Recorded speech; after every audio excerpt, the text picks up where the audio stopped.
Welcome into Real Pod Wednesdays. Dan Hope joined by Andy Anders, and we actually have some positive stuff to talk about with Ohio State men's basketball this week. So we are going to start off the show by talking about Ohio State basketball this week because it has certainly been an eventful week in Ohio State basketball, both on and off the court.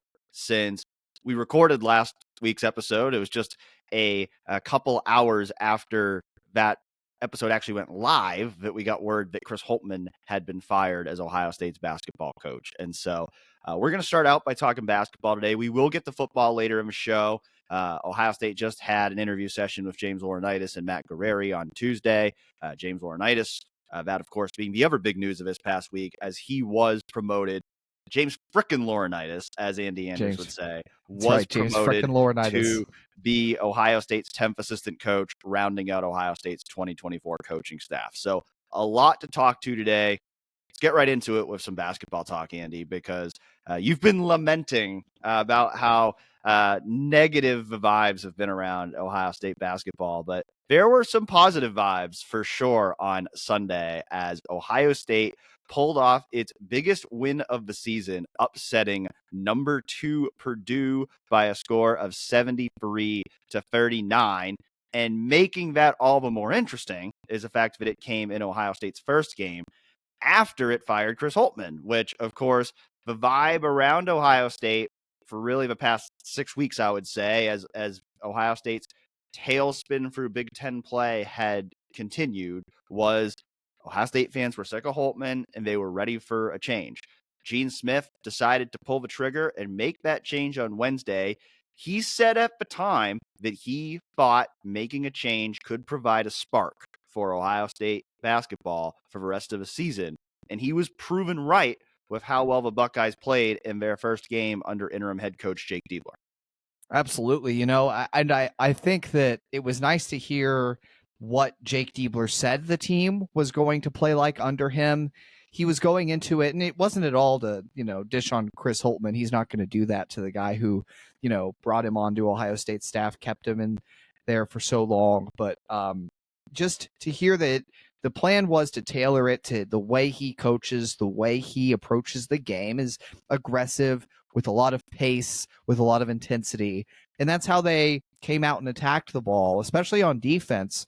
You talk about forcing 14 turnovers and scoring 22 points off of those turnovers. I mean, Matt Painter said it afterward. That was the difference in the game.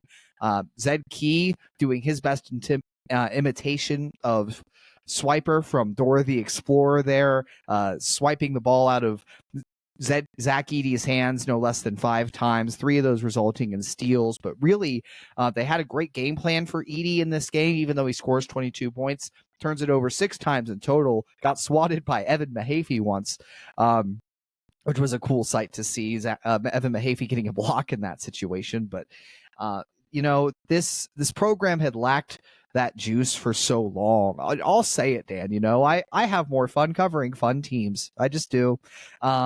It's not a partiality or a bias thing. It's I enjoy writing about it when people enjoy reading it, and it was great to have some fun content to write about this week and to talk about what a big second half it was from Jamison Battle. And yeah, I mean, I think Gene Smith was proven right in this move that neither of us expected, but ends up proving out to be the right move in the end, to let go of Chris Holtmann mid-season and to see if Jake Diebler couldn't provide that spark that he provided. And he did. I mean, the team looked different. There were a lot of things that they did in this game that I really liked, that maybe you would have called to see earlier in the season. For one thing, the utilization of depth, because it's one thing to play at this aggressive tempo. It's another thing to sustain it and to have the legs to close a game down the stretch. And Ohio State ran 11 deep in this game. 9 players saw double-digit minutes, which is just something we weren't seeing from Chris Holtmann's team in the months before. I mean, we saw some depth play earlier in the season and, against the mid-major opponents. Even in some of the bigger games, I felt there was more usage of Ohio State's bench. And yes, the bench hadn't been producing the way some of them did. Zed Key already pointed to. Dale Bonner had a really good game. I thought Devin Royal gave him good minutes. There were a lot of good bench contributions in that game. maybe that, and there was foul trouble too. But I just get the sense that this approach of rolling a lot of guys through so that the starters have the ability to sustain that aggressive pace throughout the game and keep it up in the final minutes is something that they're going to stick with. And I think something that's sustainable, because you know what? Purdue came back in this game. Ohio State almost blew another lead. It was 65-65 there toward the end, and they were able to close it out. They got the ball in Bruce Thornton's hands, not Dale Bonner's hands in the final minute or two. Jamison Battle scores the go-ahead basket. He and Bruce close it out with some clean free throw shooting, and they pull off their biggest win of the season easily, a monumental upset. And, just, if nothing else, a fantastic feel-good story for a basketball fan base that desperately needed one. If Chris Holtmann had been on the sideline and you were watching the second half of that game, would you have felt like Ohio State was going to lose that game? Absolutely. Yeah, I mean, it's, again, not really trying to dump on the old guy, but it's just a reality of what we had seen throughout Big Ten play. We had seen Ohio State blow so many of these games in the second half, and we'd seen so many times where when the other team went on a run, like that was it. Like the other team would go on a run, they'd take the lead, and Ohio State wilted from there. And that's what we did not see on Sunday. I think that's really what I took away from that game on Sunday was, Purdue, they're one of the best teams in college basketball this year. We'll see if they do anything in March because they usually don't, but they're always really good in the regular season. And there were certainly times in that second half where Purdue made a run where Ohio State could have wilted and Purdue could have took that game over. But even just watching the game from home, like I always felt in that second half, like Ohio State was still in control. Like Ohio State, like you just got that vibe. Like even when Purdue came back and tied it late, but Ohio State was going to win that game. And it was just because they just seemed to be playing looser and with more confidence. And granted, I think it is easier to play with that nothing to lose mentality in the situation they are now, where the last 6 weeks they're probably all thinking, man, if we don't start playing better, our head coach is going to get fired. Once that actually happens, well, then that's kind of a burden that's lifted off your shoulder because now nobody's expecting you to do anything. You're going into this game. Nobody's expecting you to win this game, and you can just kind of play free and play like you have nothing to lose. Now we have to see if Ohio State can sustain this. You go into playing a pair of road games this week against Minnesota and Michigan State. We know Ohio State has lost 16 straight road games dating back to early January of 2023. So we have to see if Ohio State can sustain this. But certainly the first impression under Jake Diebler was, very impressive. And you wonder, is this something that can flip a switch for this team that can allow them to make that late surge in the season? Now, realistically, in terms of the NCAA tournament, it's still a very uphill climb for this team. I think, if you're talking about a path to the tournament, you're probably talking about winning 4 of your remaining 5 regular season games and winning at least 2 games in the Big Ten tournament. Like they have to finish this season really strong if they're going to give themselves a chance. But the fact that I'm even saying this right now tells you how the vibes have changed in Columbus in just 1 week. Because, I looked in our forums, like minutes after that game on Sunday, there was already a thread about, can Ohio State still make the NCAA tournament? Whereas for weeks, it was like nobody even wanted to talk about the NCAA tournament because things are so bad and it was all just about fire Holtmann. And so, like you said, regarding, Gene being proven right, I do believe that this coaching change provided a spark for this team. I don't believe Matt Painter when he said the score would have been the same even if Chris Holtmann was a coach. And I do think that he said that in the vein of not wanting to make an excuse for his team. But it's just reality that we saw a different Ohio State team on Sunday than what we had seen for weeks. And I think that speaks to the fact that it just wasn't working under Chris Holtmann. and we'll see how the rest of the season goes from there.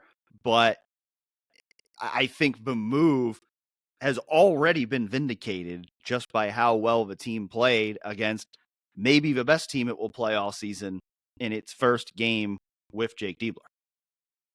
Yeah, the huge caveat, as you stated, to all of this is it's one game, right? How sustainable is it? We don't know. We don't know what it looks like next, but I think this Thursday game at Minnesota is going to be very telling, because it's that road monkey that's been hanging on their back. This one, you were at home playing with nothing to lose, all that emotion, all that catharsis you want to get out after your head coach has been let go. I mean, it's still, even if it was the right move ultimately for the program, it's still a giant hardship on the players to go through that. And then you channel that emotion. Great. You come up with this marquee win. I mean, these are memories that I'm sure the players will have for the rest of their lives. It's great, if nothing else, than for that. For the season, Minnesota, this game is, if you can actually finally deliver a road win, you talk about 4 of 5, Dan, it looks pretty realistic to win 3 of 4 after that, given your first 2 results under Jake Diebler. Again, assuming you beat Minnesota. You got to go to Michigan State. That's tough. Even a down year for Michigan State. That's a quality team, a really tough environment. But then you get home game against Nebraska, quality team, beat you handily in Lincoln earlier this year, but you're at home. Home game against Michigan, who's bottom of the Big Ten right now. That should be a win. Then you go to Rutgers, who is another team near the bottom of the Big Ten standings. So really, you look at it and you say there's 2 games in there. You win one of them, and home against Michigan at Rutgers, assuming you're able to prove you can get it done on the road at Minnesota this Thursday, it does start to look like you could line yourself up for a shot at the NCAA tournament with good Big Ten tournament results. I think for me, it would take 2 wins to really put them in that conversation, and it helps when you have what will be probably the best win of any bubble team if you can get back into the bubble with that Purdue victory. But, again, it doesn't need to be understated how big this win was for shifting the momentum of the program and getting things going in that direction. And, maybe now the confidence and the belief that it's a huge thing, especially in basketball. There's so much confidence in any sport that's important, but in basketball, it's especially just making shots on a shot-to-shot basis. It's confidence is so ingrained in the fabric of the sport that, this is the kind of thing that can spurn on a run. So I'm very, very interested to see what they do to back this win up on Thursday. And maybe we'll see another big performance from Jamison Battle. He had a season high 25 points against his former team the last time they played back in December. That was an Ohio State win, which has been rare in Big Ten play, but maybe they'll become less rare now. Yeah, I agree with you. I think, we don't want to get ahead of ourselves, but it's like you talk about like the possibility of winning 4 out of the last 5 regular season games. Like when you look at the schedule, it really doesn't seem that far-fetched. I mean, if let's say we set the over-under at 3.5 wins right now for Ohio State for the rest of the season, regular season, like, would I take the over on that? Probably not. Like, I'm probably not going to make that bet just because, what the team's record has been for the most part in Big Ten play. But I do think that, there's a feasible road. I'm going to go ahead and say I do think they end the road losing streak this week. I don't know which game, but I'm gonna say they do it. I think they win at least one of those 2 games and end that road losing streak. And then, like you said, it's, can you finish 2 very winnable games at home against Nebraska and Michigan, and then can you go on the road, beat Rutgers at the end of that? If you can do all of that, you will go into the Big Ten tournament with a chance. With that, we'd have to see what the picture looks like in 3 weeks to know how much of a chance that is. But so you're saying there's a chance. Like, there's a chance. It's not a great chance. There's still a lot that has to happen, but there's a chance. And I think that's the big thing is a week ago at this time when we were sitting here, it felt pretty hopeless for this team. Even after, the Wisconsin game that ultimately proved to be the final straw, like that was far from the worst loss that Chris Holtmann had this year. But, I can also think back to watching the end of that game, and there's a minute left in the game, and they're only down 8 or 9, and it was like they just totally gave up. And I wonder how much that might have factored into the ultimate decision that Gene Smith made, because it just felt like, a broken team. Like they didn't have that belief in themselves that they could win those kind of games anymore. And like you said, belief is a big thing in college basketball, and it feels like the team has that again. Now we'll see if they can sustain it. Absolutely. And watching the end of that Wisconsin game, and the more I reflect back on it, the more it makes sense that it was the timing of the firing. And again, it wasn't the worst loss they've had this season under Chris Holtmann, but just the end of that game and the feeling just like that there wasn't even a real concerted effort to win it. Like that's how broken they were in terms of their belief that they could actually close a game on the road like that. Is like, they didn't really push to extend the game down the stretch. They didn't have that urgency that you needed to see on offense, taking shots earlier in the shot clock to try and get back in the game. It didn't have that feel to it. And they had that urgency again against Purdue. And that's what you really loved to see. And how great for Jake Diebler. I mean, he's at least setting himself up to be a head coaching candidate at maybe a mid-major school this year. Ross Bjork's going to want to come in and hire his own guy, in all likelihood. Jake doesn't have, previous head coaching experience that he can pull upon. Really, in a lot of ways, wouldn't make a lot of sense for Ohio State to hire. I think there is a scenario, but it would be a miracle scenario that gets him into the discussion. I mean, you've got to think like Big Ten tournament victory, Sweet 16 run in the NCAA tournament at a minimum, probably Final Four realistically. I mean, look, these are things that you don't expect at all from this Ohio State basketball team, but that's what it would take to actually get Jake Diebler in the discussion, because how much stock can you really put in one end of season run, right? There's a huge difference between maybe getting this Ohio State team to the NCAA tournament against all odds and building a sustained program that can produce year in, year out results, which is something that he's not had an experience doing. There's the argument to be said that he could help keep some of the pieces Ohio State has together, which is one thing I think would help his case. This is in the case of something miraculous happening here, Dan, that I'm just like, we're assuming Ohio State wins the Big Ten tournament, goes to the Final Four. The one argument that Jake Diebler would then have in his pocket besides that result is, hey, these guys, you bring in a new head coach, you might see Bruce Thornton transfer out. You might see some of these guys leave the program that are talented pieces. They clearly have bought into what Jake Diebler is selling. So if he's around, again, something miraculous happens. But putting that aside, because it is pretty out of the ordinary. I do think I should interject here, though. If this Ohio State team goes to the Final Four, Jake Diebler is going to be the head coach. Okay, I don't think you don't need to qualify it that much. Okay, if he gets this team to the Final Four, Jake Diebler's getting the job. Period. I think if this team makes the NCAA tournament, he gets into the discussion. Do I think he gets the job? No, but I think he gets into the discussion if this team makes the NCAA tournament. I think regardless, he probably should get an interview for the job. I don't think that he is likely to be the hire for the job, because it is a new athletic director coming in. He's not going to have that loyalty to the guys who are already on staff. And this is his first big hire.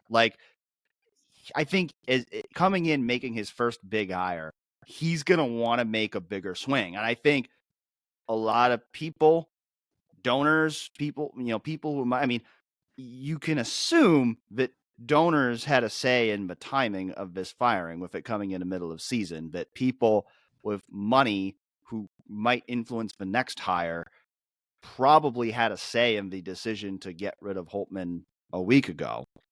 They're going to have a say, certainly, in who ends up getting this job, too. And I don't necessarily anticipate that, donors are going to be pushing to hire, the guy who's been on staff that's never been a head coach before. But that could change if Ohio State finishes this season really strong. I do think he becomes a legitimate candidate for the job. It's, you don't want to get ahead of yourself because of one big win, so we definitely have to see how this thing plays out before we start talking about that. But, I don't think he has to make a Final Four just to be in the discussion. I think the bar is a little bit lower than that, but there is still a lot more of it would need to happen, I think, before he would really become a major candidate for the job. That's fair. Maybe saying Final Four just to make it a discussion is a little far fetched, but to me, it's like that's what it would take to make it like him winning the job would take something like that. I guess I should say more is like I don't think if they were to say make the Sweet 16, and again we're just talking in all hypotheticals here, but if they were to make the Sweet 16, I don't think that would ultimately get him hired as Ohio State's next head coach. Just one man's evaluation. It'd be better than Holtmann ever did. It would be better than Holtmann ever did. That's all, but it would certainly be better than Holtmann ever did. But yeah, assuming, Jake Diebler conversation aside, Dan, obviously there's a lot of names that you could look at for this Ohio State coaching job. And we've talked about it before. The big difference between if Ohio State is looking for a new basketball coach and if they're looking for a new football coach is if Ohio State were to move on from Ryan Day or something else were to happen with Ryan Day tomorrow, there would be like 5 realistic candidates maybe to fill that job because it's one of the marquee jobs in the sport. Basketball, Ohio State's, they're a high quality program. They're revered a little bit. They've been to a lot of Final Fours, but they're not a blue blood. And so really it's like throwing darts at a board in some ways, guessing these names. There's 30 some viable candidates out there, probably a lot of people you could look at. But I think one of the top ones you point to from my perspective is Greg McDermott there at Creighton. I think he makes a lot of sense. He was in the conversation for the hire last time. That was Gene Smith. Of course, this will be Ross Bjork. But what he's built and sustained there at Creighton makes him an attractive hire because he's proven he can do it at a major level in a way that I think would make him really sustainable if he came in and implemented his system with a major Power 5 team there.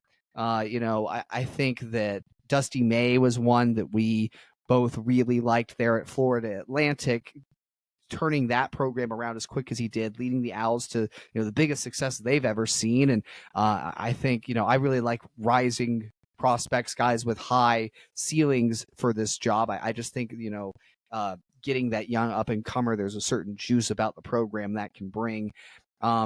Chris Jent is the one that probably has the most smoke around it right now. Not a guy with a lot of college basketball experience, head coaching experience in general, longtime NBA assistant, but obviously Ohio State ties, decent background of coaching experience there with all those years as an assistant, and a guy that I think has some clear interest in the job, would have some clear interest in the job. So just a few names to watch there. Lamont Paris is one that is kind of faded a little bit here lately. I think one that we expected to be involved in the conversation after how he's turned South Carolina around, made them one of the best teams in the SEC after they were so downtrodden for a little bit. But it seems like South Carolina is gearing up to offer him a massive contract, and maybe he's going to end up staying there. But still a guy with Ohio ties, so maybe just kind of on the back burner for now. Yeah, I think, those are some of the names certainly that we've heard a lot about. It does seem like with Chris Jent that, maybe some, influential people that have money and, are donors to the program, that maybe some of them are pushing for Chris Jent as someone with Ohio State ties, as a player for the Buckeyes, as an assistant coach under Thad Matta. I'm sure that, there's a lot of people around the program that have relationships with him just based on his previous time at Ohio State. And so, that makes him a popular choice for some people. I'm personally not in love with that idea because of the fact that he's never been a head coach at the collegiate level. I mean, he's been an NBA assistant, but his only head coaching experience was in the G League with the Bakersfield Jam. And so I just don't know how well that translates to running a major college basketball program. And I feel like Ohio State should be in a position where it should be hiring someone who is an experienced head coach who's proven he can do it at the collegiate level. And, because of that, like, I could see them swinging even bigger than trying to get someone from a Florida Atlantic or a Creighton. I know one name that's, come up as well is Sean Miller from Xavier. And that's a name that I honestly do not think would really be in the conversation if Gene Smith was going to still be the athletic director next year, because Sean Miller has some baggage. He was at Arizona when Arizona was implicated in the big FBI college basketball scandal that happened. And I just don't think Gene would want to touch that. But I think Ross Bjork might be more willing to. I think, Ross has his history. He's someone who I think is a little more willing to take risks, is a little more willing to take a chance on somebody who's maybe got some baggage with them. And so, I think Sean Miller, because of what he's proven he can be as a coach, which is, a very successful coach and somebody who has a lot of Ohio ties. I do think that he's someone who could certainly emerge as a candidate in this search. There's other names as well. I mean, Mick Cronin's a name that's come up. I do believe that, someone close to him has said that he doesn't think that Mick would be interested in the job, but we just saw Ohio State football hire UCLA's football coach away to be an offensive coordinator, which speaks to some of the issues that UCLA is having right now in terms of resources, finances, things that can certainly impact their viability as a program, even as a blue blood in men's basketball. So could, maybe Mick Cronin emerge as a candidate at Ohio State? I don't rule it out. And then, I think, one name that, a lot of people have floated as well that I think would be, that home run swing kind of hire would be Jay Wright from Villanova, who, won multiple national championships there. He's not currently in coaching because he's working for CBS as an analyst. And he has said that he doesn't want to get back into coaching. So probably a long shot. But if you think back to 2011, when Ohio State football was looking for a new coach, Urban Meyer wasn't coaching at the time. He was working in TV. He had said he was done with coaching, and we know how that turned out. So I think Jay Wright would be the kind of guy who, even if he says he's not interested in coaching, you make that call and you see if you can convince him to get back into coaching, because he's certainly someone who has the resume that you'd love to add if you're Ohio State. Absolutely worth the phone call. You gotta at least give that a shot if it's out there, and certainly would be a giant home run swing for Ross Bjork to try and make in his first hire there as athletic director. I think you mentioned Sean Miller as one that Ross Bjork you could see hiring, and not someone you would see getting hired under Gene Smith. I think another name in that vein is Nate Oates at Alabama. You look at the success he's achieved with the Crimson Tide, and not being a program that's a traditional basketball power similar to Ohio State, much more of a football school. But there's been some scandal around the Alabama program too in his tenure. One of his former players is implicated in a murder case right now. That's still playing out in court, but it's another person that Ross Bjork is willing to take these kinds of risks and bring look at these kinds of candidates that maybe weren't necessarily guys Gene Smith would have looked at, but guys that still could be very good coaches, and at least maybe take a look at those. I think as far as in-state guys goes, Anthony Grant's another one from Dayton that would make some sense here, and another great man of great character who's done fantastic things at Dayton. Now, Dayton's actually a fantastic location for coaches, so I'd be interested to see if he'd even be willing to leave that, because that's they are all about basketball in that community. That is an obsessed basketball community there at Dayton, a very diehard fan base, and a school that has a very proud basketball tradition. So he might even be hard to pull away from that, although Ohio State would be able to put more resources and a lot more at his disposal than Dayton could, just by nature of being such a bigger school and with that alumni base and that money behind it. But we shouldn't expect a decision on this until after the season ends, of course. I think the timing of this has been laid out pretty well by Gene Smith.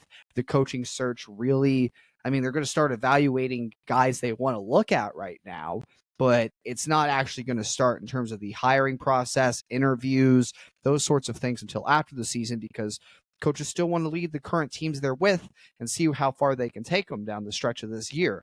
And so Ohio State's really not going to get the ball rolling in terms of identifying and us figuring out, who the actual legitimate candidates in this search are until the season is over with. And then, Ross Bjork will be on campus. He arrives in March. He'll be able to kind of sift through and start to really make some headway in terms of identifying who the man is to lead Ohio State's program forward. And I'm really excited because it's his first hire as Ohio State's athletic director. We'll get to see his process and what candidates he looks at. How much does he give Jake Diebler a chance after whatever run he ends up going on, if he goes on a run. So all interesting things to see there. Yeah, I don't really expect a resolution on the coaching search until late March or maybe even April, because a lot of it's going to depend on if you're going after a coach who's got his team in the NCAA tournament, which, good chance that's the kind of coach that Ohio State's going to be looking for, is someone who's leading an NCAA tournament team right now. You're going to have to wait until that coach's team is done in the NCAA tournament. And so, I do think that, this is going to drag out for a while. I don't think it's going to be one of those coaching searches that is over just like that. If you were going to go get a Jay Wright, maybe you could do it sooner, but I think more than likely, this search isn't really going to heat up until like mid to late March. And then, probably sometime in that late March, early April timeframe is when Ohio State will actually move to make a hire for a new head coach. No, and I'll be it's going to be a great time to cover Ohio State basketball, just in terms of interest and what's the direction of the program look like.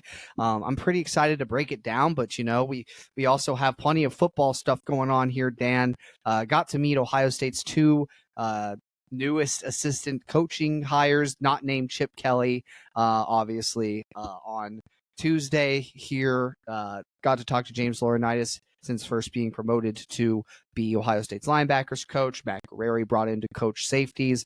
So, what was your first impression, your first standout there, the first talking point you want to hit for coming out of this, Dan? Obviously, both these guys have been around at Ohio State, so they're not exactly, unknowns here. James Laurinaitis was at Ohio State last year as a graduate assistant. Matt Guerrieri was at Ohio State 2 years ago as an analyst/advisor. But you can certainly see why Ohio State wanted both of these guys to be a part of a staff when you talk to them. They're both, very knowledgeable guys. Obviously, James Laurinaitis has an incredible resume as a player. He's one of only 8 three-time All-Americans in Ohio State history. He went on to play for 8 years in the NFL. And so that gives him instant credibility, both, as a coach and as a recruiter. And I think, listening to both of those guys talk, you could really get the sense of how both of those guys are going to recruit players and why they're coaches who recruits will want to play for. And, specific to Laurinaitis, I thought his comments about recruiting, were very interesting, because he said it's really not difficult for him to recruit because he can simply speak to how Ohio State has helped him. I try to be an ambassador of Ohio State. I love this school. It's changed my life.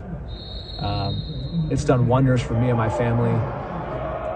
To play here, recruit your position at the school you went to, at the place that you love, it's so natural. And so, when you're explaining it to people, like, I'm sure there are some coaches who have to come off as car salesmen, like, there ain't none of that because I've lived it. And I think that's a huge benefit when you're talking to young people, trying to convince them to come to your school. It's like, this is what it did for me. And the fact that I'm not from Ohio, that's a whole other perspective when you're talking to kids not from Ohio. But now that I've been through here and the brotherhood has obviously accepted me and Buckeye Nation is so incredible, it's like there's a reason why I'm here, because I love this place. And I want to raise my girls around this place because of how special it is and how it changed my life, and I know it can change all these other young men's lives. I think authenticity is something that people gravitate toward in general. When you can sell something like that, and he mentioned not wanting to be a salesman, but what I mean is, I think he can give a pitch to a high school recruit that's from a place that's real for him. It's clear that James loves and cares about Ohio State. It's clear that he believes it's a great place for young men to go and develop as football players, as people. And so when he says it's just natural for him to go out and recruit in this position, I fully believe it. You can hear it in his voice, and there's a real passion behind what he's saying there. I think that's a fantastic clip just to really show what James could be capable of as a recruiter for Ohio State. Yeah, and I just think, all the way around with James Laurinaitis, I mean, I think we both agree, this just makes sense. This is a right hire for Ohio State. There were talks about, bringing in a second defensive line coach. And if they could have gotten a Jason Taylor, then yeah, you probably do that. He would have been a natural. He would have also made a big impact on the recruiting trail, and he would have been a natural successor to develop behind Larry Johnson. There was some talk about, filling that vacancy of another special teams coach, and there's still that question of, who's going to lead the special teams coaching. But, I think we both agreed it wasn't really a need per se for Ohio State to add another special teams coach. But, there's plenty of programs that have been successful splitting up those duties between other position coaches. And so, based on the fact that Ohio State didn't have a ton of success on special teams when it had a dedicated special teams coach,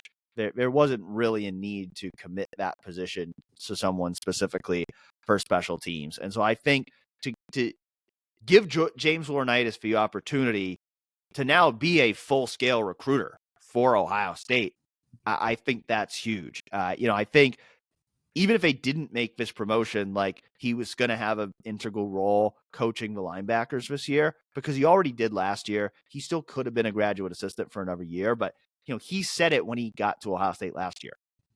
My goal is to be the best linebacker coach in the country. So this is something he wanted. But if they didn't hire James Laurinaitis, you put yourself at risk of losing him to another school. And he mentioned that too in terms of recruiting when he was going to recruit players last month after Parker Fleming was fired. That's something schools would use against him, is that, he's not a full-time linebacker coach. He could be gone at any time. He might not even coach you. So now that he's on the staff, he's going to be able to have a much bigger impact as a recruiter, while, I think his upside as a coach is extremely high. I mean, it's very easy to draw that comparison between him and Brian Hartline, but I think it's an apt comparison because they both come from very similar backgrounds. They played at Ohio State at basically the same time. They both went and they had good NFL careers. And then, they both kind of, Brian Hartline, I think he was only in his second year of coaching when he got promoted to wide receivers coach. But they've both kind of had a similar path to this point. And, the things you talked about like him not wanting to be a salesman, we've heard Brian Hartline say those same things before about he's not trying to just, concoct a sales pitch. He just wants guys who want to come play for Ohio State. And I think, James Laurinaitis has a lot of those same attributes. And so I think the upside of this hire is really high. And I think the potential downside of losing James Laurinaitis, if you didn't make this promotion, was not worth whoever else you were going to potentially bring in to fill that 10th spot. You don't let James frickin' Laurinaitis walk out that door. That's right, Ohio State. Now, kidding aside, this is, again, it's a hire that makes a lot of sense. And I think when you heard Jim Knowles talk about it during Cotton Bowl prep, how much that he felt it was a necessity to keep James on board, I think that's huge. And another element to this too is, and this is something actually Matt Guerrieri touched on today, is that it now allows Knowles to be a roaming coordinator. He doesn't have to spend his time as the linebackers coach because they have a linebackers coach.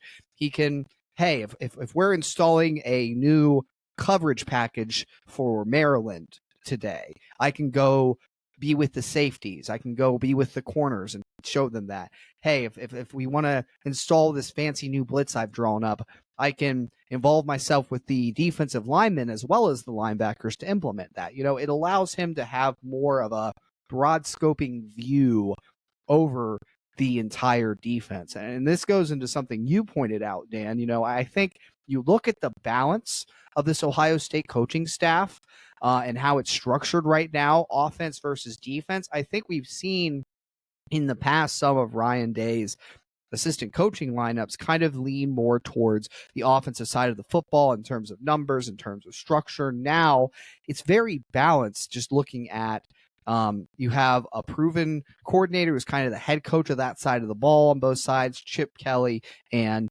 Jim Knowles. Then you have someone who's like your star go-getter, lands 5 stars, develops at an elite level. That's Brian Hartline. That's Tim Walton. You have your guys who have some veteran experience in the scheme of the coordinator, and kind of more younger on that side of things too is in Justin Fry and then James Laurinaitis, and then you have. Or not James Laurinaitis, Justin Fry and Matt Guerrieri. James Laurinaitis does not have previous experience in the Knowles scheme other than his year as a graduate assistant last year. Matt Guerrieri, giving all his experience coming in. And then the up-and-comers being James Laurinaitis and Keaton Bailey there. Veteran guys being Larry Johnson and Tony Alford, those sort of stalwarts of the program. Just the symmetry between now how Ohio State's offensive assistant coaching staff is structured and its defensive assistant coaching staff is structured. It's cool, and it's, I think, a good way forward for the program because both sides of the ball are equally important. That's kind of how football works. So I think that is a really cool symmetry for Ohio State to have, and that balance of, coaching staffs on both sides of the ball. Yeah, and I mean, it almost felt outsized toward the offense in past years because you had Ryan Day, who was the offensive play caller, and you had more assistants on the offensive side of a ball. So, that math didn't always seem to add up correctly. Now, even with that said, you had Ryan Day, 5 offensive assistants last year. You had 4 defensive assistants, and the defense was way better than the offense. So, the balance of the numbers doesn't guarantee anything or mean anything. I do think it helped in the sense that James Laurinaitis was almost like a 5th assistant on defense last year, even as a graduate assistant. I think that certainly helped, but, you can only be a graduate assistant for so long. So in order to keep that going, you had to promote James Laurinaitis and make him a full-time member of the staff. And that's now what Ohio State has done. I think, even though James Laurinaitis is a first-time full-time position coach, it almost feels to me like Matt Guerrieri is the guy who has more to prove because of the fact that Ohio State made a conscious, nobody questioned the decision to fire Parker Fleming because Ohio State's special teams were not up to standard. It was easy to question the decision to fire Perry Eliano because Ohio State's passing defense was number 1 in the country last year. And so, now it's the question of why is Matt Guerrieri an upgrade over Perry Eliano? But I do think there's a couple things that you can look at and see why they wanted to make that change. And I think one goes back to what you said about Matt Guerrieri being a veteran of Jim Knowles' scheme. I went to the Ohio High School Football Coaches Association clinic last week in Columbus, and he was one of the featured speakers there. And I was very impressed by his presentation. And I think the thing that really stood out to me watching that presentation were a couple things. One, it's clear he knows Jim Knowles' defense inside and out. He knows, even though he wasn't at Ohio State last year, he knows that defense. He knows its personnel inside and out. Listening to him, you would not have guessed that he was coaching at Indiana last year because he was talking as though he had been there all along. So you can tell he just really knows the scheme, the personnel that he's working with. And I think it makes for a very natural transition for him coming in, even though he wasn't at Ohio State last year. And then I think he does a really good job of teaching that scheme too. Everything that he was explaining, it was very easy to understand. And, a lot of times when I go to those coaches clinics, when I'm listening to the coaches, a lot of times I go, okay, like, how well can I understand this? Because, like, I'm not Kyle Jones, who we had on the show last week. Like, I'm not like nitty gritty X's and O's are not like super my thing. Like, admittedly, there's times I've gone to those coaches clinics and listened to a coach speak and my eyes kind of glaze over because I just don't know what they're talking about. Like, it's over my head. It's too advanced for me, and I just lose interest. When I was watching his presentation, like, I understood everything he was saying. Like, he made it very clear. He broke down. It was a presentation like each of Ohio State's winning edges, and they have like 15 of them. And then he had like different clips for each one to kind of illustrate like how they implement this into the program and why it's something that they value. And it all, made a lot of sense to me. He did a really good job of breaking it down in that way. And that's important because you're working with 18 to 22-year-old players. You're not working with seasoned NFL veterans. So when I'm at those clinics, I kind of want to look at it and say, okay, like, how well is this coach going to be able to explain this concept to an 18-year-old freshman starting his college football career? And listening to Matt Guerrieri, I got the sense that he's someone who's able to do that. And I think he can really be an asset to Jim Knowles in terms of working alongside him and helping him install his scheme, which is a big reason why he was initially brought to Ohio State as a senior analyst back in 2021. And then, going back to the recruiting side of things as well, I think that's another area where they were looking for more than what they got out of Perry Eliano, because Perry Eliano missed on a few key targets. He missed out on KJ Bolden, even though KJ Bolden was his cousin. He also missed out on Caleb Downs the first time around. And granted, Ohio State was very close in that recruitment, but Matt Guerrieri comes in, and 9 days later, they land Caleb Downs after he entered the transfer portal from Alabama. So that's certainly a good first impression of what Matt Guerrieri can be as a recruiter. And he talked a little bit more today as well about his philosophy on recruiting. Yeah, for sure. I think it starts with relationships, real authentic relationships. I think there's a lot of flash of different things that happen from a recruiting standpoint, but it's about building real authentic relationships. Your job as a coach, the old stagecoach, right, is it took someone from where they were to a desired destination. It starts in the recruiting process. Are you able to build authentic relationships and trust? To be able to take that young man who's a freshman or sophomore in high school and be able to, over time, get them to where they want to be able to be, and obviously in turn Ohio State gets to where they want to be able to be. So I think real authentic relationships is where it starts. I didn't know about that origin of the word coach until today, Dan. That was a very fun pearl for Matt Guerrieri to drop there. I'll have to drop that bit of knowledge on my friends at some point. But it was impressive just to hear his approach as, compare it to James Laurinaitis, who isn't, he doesn't have that playing experience that James has, where James can say, yeah, I did this. I did it at an elite level. I made, money. I made a life for my family doing it.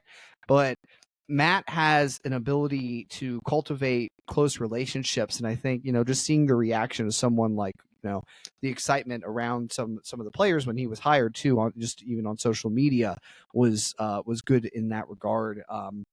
You could tell he's good at cultivating relationships, about implementing this, about explaining things. You had mentioned what you saw from him at the coaches clinic. And a lot of it comes from his experience in this scheme, not just coaching under Jim Knowles, which he has, done for 7 years previously, but he ran it. He ran the system at Duke. After Knowles left to take the Oklahoma State coordinating job, he was co-defensive coordinator. Guerrieri was there at Duke. Now, his results were mixed to be to paint it in a favorable light. When he was co-defensive coordinator his last year at Duke, Duke was ranked dead last in the country for total defense and fourth to last in scoring defense. Then that was his last season coordinating at Duke, his fourth and final, before he came to be Ohio State's senior advisor / analyst. But Ohio State isn't asking him to scheme up the defense. Jim Knowles has done a mighty fine job of that the last 2 years, really, but especially last year when top 3 defense in college football last season. From as bad as maybe some of those results were at the end of his time at Duke, having coordinating experience in this scheme, or at least a similar scheme, is invaluable. It allows you to, hey, this didn't work for us. Hey, this worked for us. That extra voice that Jim can kind of bounce ideas off of, and that ability to then explain it to the players and get them to grasp, hey, this is what you're looking for on this play. And it's with a group of guys who will also have a lot of experience in this scheme. A lot of Ohio State starters this year. This is going to be their 3rd year playing in this defense. And so I just think the level of conversation that can occur between Jim Knowles and Matt Guerrieri, and then be relayed to these experienced safeties, or someone as talented as Caleb Downs, who, he's obviously, this is going to be his first year in the defense, but he's learning quickly from all reports. And Matt Guerrieri touched on that a little today too. But his experience in this system is going to be advantageous for Ohio State in teaching and in implementing its scheme, I think. And he touched on that a little bit today too. Yeah, I think it's efficiency first, to be able to be on the same page. And then I think also knowing what it came from helps too, right? If you know the history of something, then you can tweak the end product in a way that, hey, we've done this before, right? We dabbled with that and it didn't really work, that type of stuff. So I think to be able to have that history and experience with him will go a long way. Now, of course, James Laurinaitis and Matt Guerrieri are going to have a big say in which players are going to be playing big roles in their position groups this year. And one player who could potentially end up in either of their position groups is Sonny Styles. And so we were certainly interested to hear what both of them had to say about Sonny Styles today, and not really any clear answer on where Sonny Styles is going to play this year in terms of whether he will be a safety or whether he will be a linebacker. But, James Laurinaitis did bring up the name Isaiah Simmons when he was talking about Sonny Styles. And I thought that was an interesting comparison, because I've thought of that comparison myself before in terms of being that kind of, hybrid linebacker safety who can move all over the field. And so whether or not Sonny Styles will end up being a full-time linebacker is still in question, but there certainly does seem to be an interest in James Laurinaitis in terms of potentially getting to work with Sonny in some of the things that he does in Ohio State's defense this year. Is there a chance Sonny's going to move down to linebacker? I think that's a question probably above me, but I think Sonny has such a rare skill set in the sense that you saw it a little bit where he would play kind of the overhang last year. You didn't really know what he was. Was this a safety, right? Or is this more of an outside backer? Is he an old school Sam, to use those terms? He's just so versatile. And so I think there's a lot of different roles that we can kind of put Sonny in to kind of bring out the best in him. I think with his body size and his age, when you try to project him forward, he's kind of in that Isaiah Simmons mix, if you remember that name, where you're like, what really is he? Is he a safety? He's just a weapon. And so I think that's something that we have to kind of evaluate this spring, is kind of where to put him to not only best suit what we want to do as Silver Bullets, but also what's best for his future. It was interesting to hear that, because I think Matt Guerrieri's comments were very similar vein, just that Sonny is a very versatile athlete. We've talked about that in the past plenty. I think we would like to see him in a role that sees him around the box, because I think that's where his best plays have been coming from, is near and around the box, where he can impact things, where he has more favorable coverage matchups for him, I think, against tight ends, running backs, not true receivers per se. And I really think he could be a very interesting chess piece for this defense to move around and fulfill different roles, And so where exactly he lines up, how the coaching staff ramps up to implement that, is one of the most interesting storylines for the spring and then for the offseason beyond that even for Ohio State this year as they try to exactly figure out what the pieces of this elite defense are going to look like. And I think, another player that people have a lot of interest in going into this spring is CJ Hicks. And his development is going to play a part in what Sonny Styles' role looks like this year, because that will linebacker spot right now next to Cody Simon is open. We've speculated maybe Sonny Styles moves down into that spot. But CJ Hicks is certainly another guy who's a candidate to get that spot. And, James Laurinaitis spoke very positively on CJ Hicks today and indicated that he really wants to see CJ Hicks have a big spring, and he's hopeful that that starting job actually being opened up and CJ having the opportunity to potentially seize a starting job for the first time might help him take his game to a new level this offseason. CJ has all the potential in the world. He does, and I think sometimes he's just got to cut it loose and go play. And I think honestly, I expect a big spring from CJ. I think with the way he has attacked this offseason workouts, the way he's carried himself, I expect him to take a jump. And look, for some guys, it's easy to come in right away and just go and play, and for some, it takes a little bit more development. But I think CJ's getting to a point where hopefully this spring there's a lot of growth, and maybe some of that will come with just the fact, hey, this position is for the taking, right? And I think some guys thrive on that, and we'll find out kind of how he reacts to it. But I'm a big fan of CJ Hicks. I always have been, because I think, like you said, he has such a raw and rare kind of skill set to where he can just physically, he has so many traits that you love, at the linebacker position. It's good to hear James continue to, rave about CJ's athleticism there at the end, because, I think that's still something that people hold on to with CJ being that 5-star talent, being that elite running back in addition to linebacker that he was in high school. The athletic traits have always been evident with him, the quickness, the burst, the strength, the things that, again, physically make for a great linebacker. But there's a huge mental side to this of playing linebacker that it's clear CJ hasn't been where he needed to be. It wasn't where he needed to be this past season to make a meaningful impact for Ohio State. And so can he take that next step starting this spring? And, hearing that motivation factor too could be a real thing. Always, when you're battling to try and win a position, that's going to ignite another fire under you. And I think even people that maybe have played high school football can relate to that. The year that, like, the senior that was in front of you graduates, and now all of a sudden you could be the starter the next season. There is something to that for sure. I think back to when I asked Mickey Marotti last offseason about who was standing out the most to him in workouts, and he pointed to CJ Hicks and his maturity. I just wonder where the steps exactly are that he needs to take. Where is he lacking? I mean, it's clearly not in the physical department. Where in the mental side of the game is he coming up short?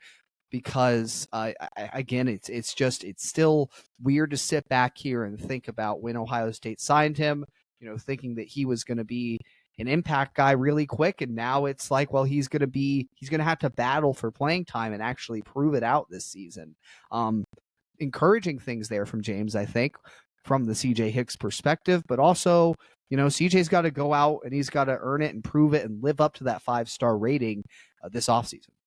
Yeah, James Laurinaitis also mentioned Gabe Powers and Arvell Reese as two guys who he's looking forward to watching this spring. So it seems like those three and then maybe Sonny Styles are going to kind of be the guys battling for that starting job. James did say his hope is to have, 4 guys in a rotation who are really all playing, because you are looking at that possibility of playing as many as 16 or 17 games this year with playoff expansion. He said his hope would be to be able to play 4 guys regularly over the course of a season. Mentioned even back to last year that maybe Cody Simon should have been playing a little bit more than he was earlier in the season. At the same time, though, James said, if we have only 2 guys who are ready to play, then those will be the 2 guys who are ready to play. So, Cody Simon, we know he's going to be that starting Mike linebacker.